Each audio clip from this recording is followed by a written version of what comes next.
Guy stumped when Fawn refuses to move, looks closer and realizes he has to act fast.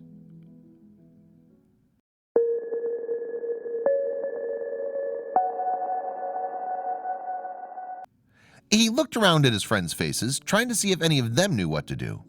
They'd been driving through a heavily wooded area where encounters with wildlife are not unusual. But he'd never been in a situation like this, and he suspected that neither of the rest of his friends. That said, they knew they couldn't just leave it be. They had to act, and they had to do it fast. Despite living in a rural community for a long time, Steve Knoop never thought he'd find himself in such a situation.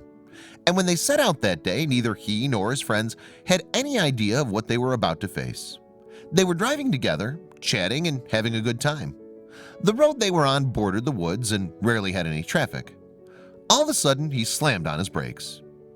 Bewildered by the sudden halt, Steve's friends started scolding him for such brash action. But then they saw it, a small brown lump in the middle of the road. Their first thought was that it was an animal that had been hit by a car, but they didn't see any other evidence of such an accident. Seeing as there were no other cars around, they decided to get out and investigate, and things only got stranger from there.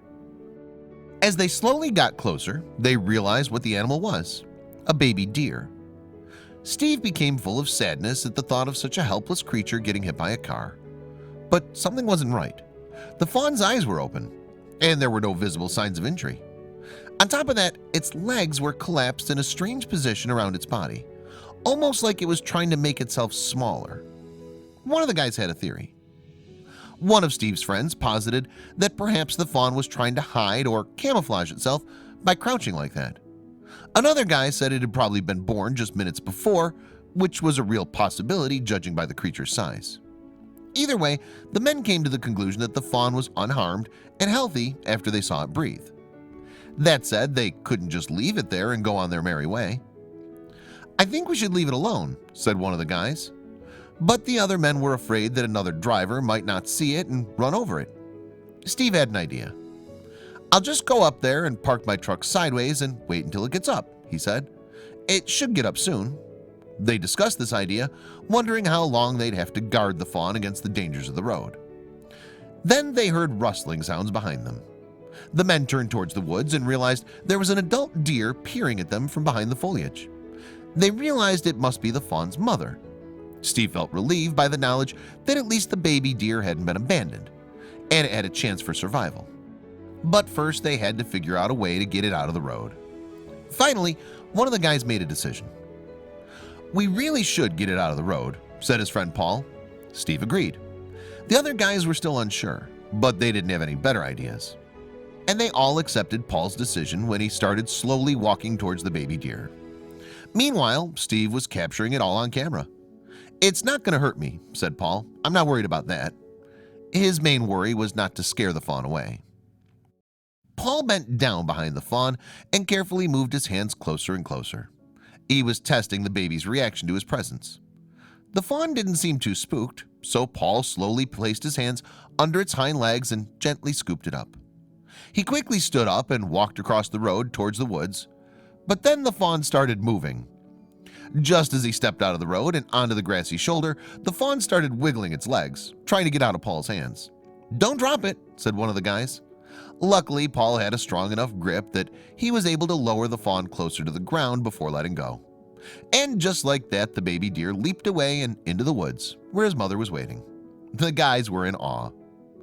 As soon as he saw the fawn making its way to its mother, Paul turned to look at his friends, his arms in the air and an ecstatic look on his face. "Yay!" he exclaimed. All the other guys also expressed their delight at the mission accomplished. "That was awesome," said one of them. Steve knew what a remarkable moment it was, so he decided to post it online. But the reactions were varied.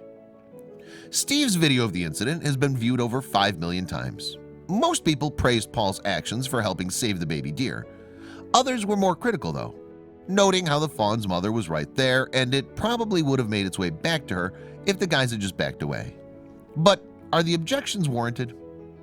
According to the Virginia Beach Society for the Prevention of Cruelty to Animals, female deer do tend to leave their fawns on their own while it's light out, but they always come back. As a person, it's normal to worry that a baby by itself might be in trouble, but most of the time it's best to leave them alone, especially because handling them could have dire consequences. Wildlife experts generally advise against touching baby deer because the lingering human scent could cause their mothers to reject them. If you must handle them, the Washington Department of Fish and Wildlife recommends that you rub an old towel in the grass and wipe the fawn to remove human scent. Paul didn't have time to clean off the fawn before it ran off, but that doesn't mean what he did was wrong. The Virginia Beach Society for the Prevention of Cruelty to Animals would definitely approve of what Paul did that day. If the fawn is found in a dangerous place, it may be picked up and immediately moved several feet away from the danger, they write on their website. We couldn't agree more.